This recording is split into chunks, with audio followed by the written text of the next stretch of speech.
Have you ever read a fantasy book that felt so real you could practically smell the musty tomes in the wizard's library or feel the chill of dragon breath in the air? And then flip back to your own writing and found yourself staring at descriptions that read more like furniture catalogs? Let me paint you a picture of two very different ways to write the same fantasy scene. Here's how many beginners might describe an abandoned wizard's tower.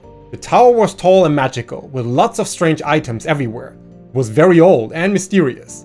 Now, look at this instead. Glass vials crunched beneath her feet, releasing wisps of stale potions into the air. She moved on, shadows dancing across walls lined with empty portrait frames, each one whispering its own story. Same setting, completely different impact. So in this video, I'm going to show you exactly how I transform fantasy settings from simple descriptions into worlds readers are meant to step into. No more generic towers, no more bland forests, no more castles that could be swapped with any other castle in any other story. And the best part? You don't need years of writing experience or a master's degree in creative writing. You just need 4 simple techniques that I'm about to share with you in this video. So let me start with something I call the sensory scaffold. You know what one of the biggest mistakes I see fantasy writers make is? It's ignoring the power of human senses. Everyone focuses so much on making their world unique that they forget to make it feel real. But let's go back to our Wizard's Tower example. Here's another typical beginner's draft. The Wizard's Tower contained many magical artifacts. Everything was dusty and abandoned. It's factual but lifeless, like reading a real estate listing for a magical property. But watch what happens when we apply the sensory scaffold. Static electricity made her hair stand on end as she entered. The air crackled with the sharp scent of ozone, while half-finished incantations seemed to echo off the stone walls, their words just beyond understanding. See the difference? We're not just telling readers what's there, we're letting them experience it. Think about some of your favorite fantasy novels. When George R. R. Martin describes the wall in Game of Thrones, you don't just see its height, you feel the bitter cold, hear the wind howling, sense the weight of all that ancient ice looming above you. Here's how to build your own sensory scaffold. First, choose your anchor sense. This is a dominant sensation that defines your location. In a busy marketplace, it might be sound. In a monster's lair, it might be smell. For our Wizard's Tower, let's use silence as our anchor, but not just any silence. We want to make it heavy, expectant, like the silence before a thunderstorm. Second then, layer in contrast. Add a conflicting sensation that creates tension. Maybe there are some sudden crystal chimes from disturbed magical artifacts that become twice as striking against our blanket of silence. Third, connect to emotion. Link a sensory detail to your character's feelings or memories. Maybe the musty air reminds them of long-forgotten secrets, or the way sunlight breaks through stained glass windows mirrors their own fractured hope. This is where your setting starts becoming personal. And finally, add movement. Include one dynamic element that brings the scene to life. Dust motes dancing in colored light, shadows shifting across walls, or even just the subtle sway of cobwebs in a draft. Movement catches the eye in real life, and it catches the mind's eye in writing. Let me put it all together for you here. The silence hit her first. Not empty silence, but the thick, waiting quiet of a library at midnight. Crystal chimes tinkled as her cloak brushed against shelves of artifacts, each note hanging in the air a moment too long. The musty scent of ancient spellbooks caught in her throat, sharp with secrets like the ones her grandmother used to whisper. Above, dust motes danced through rays of colored light, painting shifting patterns on the stone floor, patterns that seemed almost, but not quite, to spell words. Notice how each sentence builds on the last? We're not just dumping sensory details randomly, we're constructing an experience, layer by layer. This is how I approach turning a setting from a backdrop into an atmosphere. But here's what many writers miss. These sensory details are not just decoration. They are actually secret weapons for world building. And that brings us to our next technique. Think about the last time you walked into someone's home for the first time. Without them saying a word, you probably learned a dozen things about them just by looking around. A family photo that suggests close relationships, well-worn hiking boots telling you about their hobbies, or a stack of medical textbooks hinting at their profession. This is environmental storytelling, and it's your key to avoiding the dreaded info dump. Instead of telling readers about your world's history, you can show it through carefully chosen details. I use what I call the 3 R's of environmental storytelling. First, there are remnants, physical traces of past events. Then we have routines, signs of daily life. And finally, reactions, how characters interact with the space. Let me enhance our Wizard's Tower with this framework. First, we add some remnants. Scorch marks on the walls could be more than just decoration. They tell stories about magical accidents, for example. Maybe one blast pattern is particularly large, with the stone around it warped in strange ways. Already readers might be wondering what happened here. For routines then, consider half-finished potions lying around. Why were they abandoned mid-brew? The ingredients could also still be laid out in careful order, the instructions still open to that exact page. This would tell us the tower wasn't abandoned slowly, something made its occupant leave in a hurry. And then we have reactions. When our character recognizes rare ingredients or understands the significance of certain magical symbols, it could reveal their own knowledge without us having to explain their backstory. You can see this technique masterfully used in games like BioShock or The Last of Us, where entire stories are told through the items and environments you encounter. Or think about how Tolkien uses the ruins of ancient kingdoms to hint at Middle-earth's vast history without stopping the story for a history lesson. Here's how to transform your own setting into a storytelling engine. First, map your history. List 3 key events that happened in this location. For our tower, maybe it's the original wizard's disappearance, a failed apprentice's attempt to continue their work, and recent thieves trying to steal artifacts. The second step then is to leave breadcrumbs. Create physical evidence of each event. The wizard's journal ends mid-sentence. The apprentice's failed spells left distinctive marks. And the thieves dropped a modern lockpick among the ancient tools. Step 3 then is to connect everything to character. How does your protagonist's knowledge or background affect their interpretation?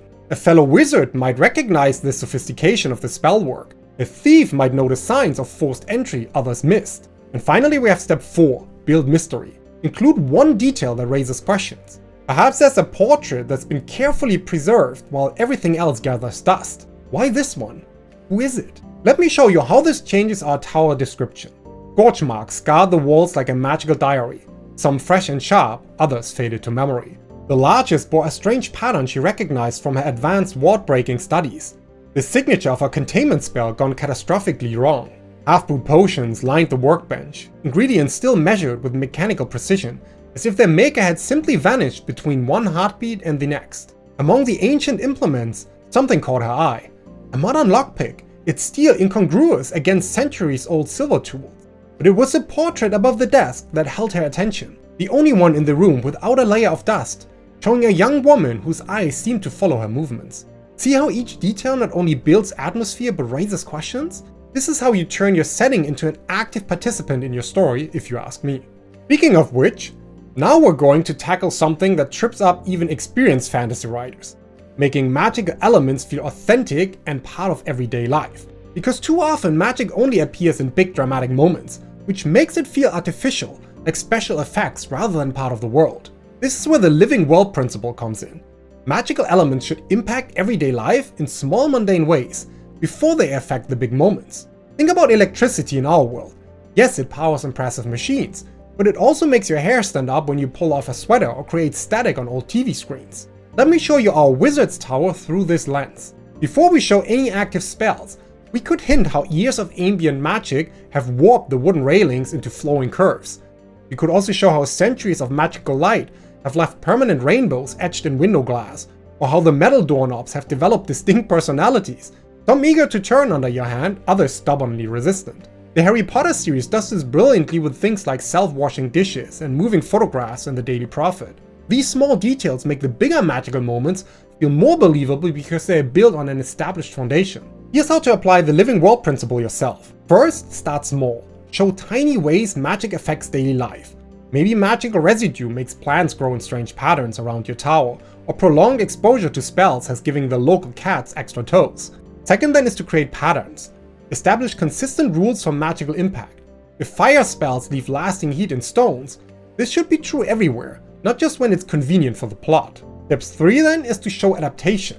How do people adjust to living with magic? Perhaps townspeople know to wear cover buttons near magical sites to avoid static shocks, or local birds have learned to use magical currents in their migration patterns. And then we have step 4, add weathering. Show how magical forces change physical spaces over time. Spell-scored walls, enchantment warped wood, crystals growing in places repeatedly exposed to certain types of magic. Let me show you all this by once more returning to our tower. Years of ambient magic had left their mark on every surface. The wooden banister flowed like liquid on her hand, worn smooth not by touch but by decades of spell energy rippling through its grain. Rainbow shadows stained the floor beneath each window, where centuries of magical light had permanently altered the stone's properties. Even the air behaved differently here. The whispered words hung visible for moments before dissolving, and the dust motes moved in geometric patterns rather than random swirls. Near the foundation, moss grew in perfect fractals, feeding on residual energy that had seeped into the earth. But even this still isn't enough in my opinion. For our final technique, I want to take everything I've shown you already and push it one step further. Because the most memorable fantasy settings aren't just places, they behave almost like characters of their own, with their own personality, with their own goals and growth arc. Think about Hogwarts with its shifting staircases and secret passages that seem to appear exactly when needed. The setting doesn't just exist, it participates in the story. Here's how we can make our settings act as characters. First, give them personality. A wizard's tower, for example, isn't just old and magical, it's proud but deteriorating. Like an aging scholar who can't quite admit they're past their prime. Next, give them goals. What does the place want? A tower might be desperately trying to protect ancient knowledge, even as its wards fade and its walls crumble. This creates natural conflict between preservation and decay, between keeping secrets and needing them to be found before they are lost forever. Then create relationships. How does this setting respond to different characters?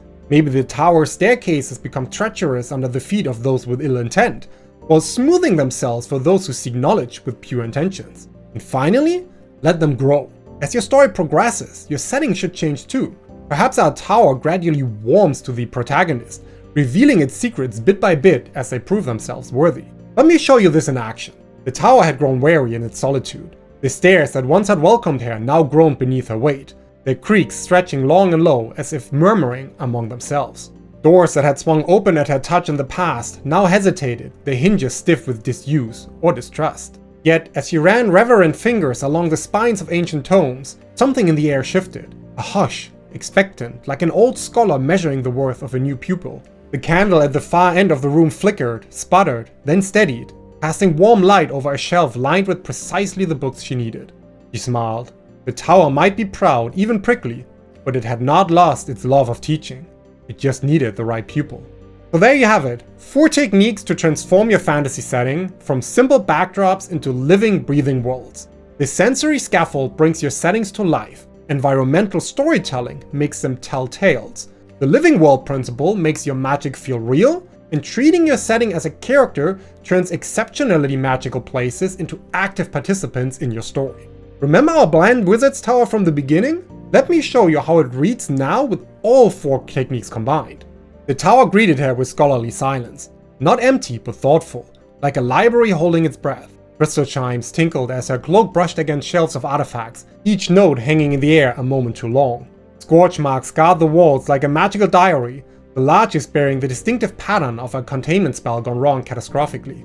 Years of ambient magic had warped the wooden railings into flowing curves, and rainbow shadows stained the floor beneath windows of spell-etched glass. Half-brewed potions lined the workbench in mechanical precision, their maker's sudden departure written in the layer of dust, all except for one workspace, mysteriously clean beneath a portrait whose eyes tracked her movement. The air itself seemed to assess her as she moved deeper into the room, and after a moment's consideration, a nearby candle sputtered to life, illuminating exactly the shelf she thought. The tower might be proud and prickly in its old age, but it hadn't lost its love of teaching.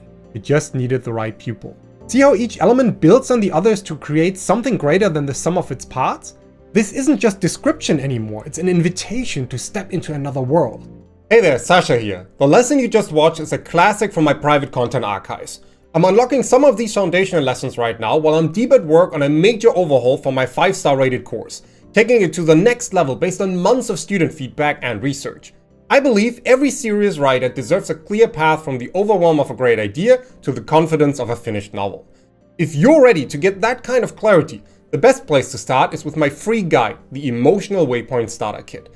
It's the first essential step in the complete system I teach. Click the link in the description below to download it for free now, and let's get your story told.